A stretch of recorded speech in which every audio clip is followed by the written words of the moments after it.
Ang kapal na mukha mong bumalik pa dito. Ano yan? Hindi. Akala mo, Nico. Pagkatapos mong takasan yung mga kasalanan mo dito, sa aming lahat, sa tingin mo matutuwa kami? Gusto mo magpa-fiesta pa kami nang sa wakas magpaliwanag ka kung bakit bigla kang nang iwan. Noel, I'm sorry. Teka nga! Sorry saan?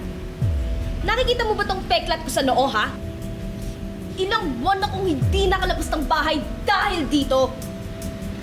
O sa hospital bills dahil nabalian ako ng braso. Hanggang ngayon, baon pa rin sa utang sina tatay. O sa scholarship ko na napurnada dahil hindi tayo nakasali sa contest last year? O kay Kuya Yui na binaldado mo. Nico, sinira mo ang kinabukasan ng kapatid ko. Naming lahat. Guys, kalma. Bigyan naman natin siya ng chance magpaliwanag. Magpaliwanag ano kung bakit siya duwag? Alam na natin lahat yun. Nico, pwede ba umalis ka na lang? Umalis ka na lang, please.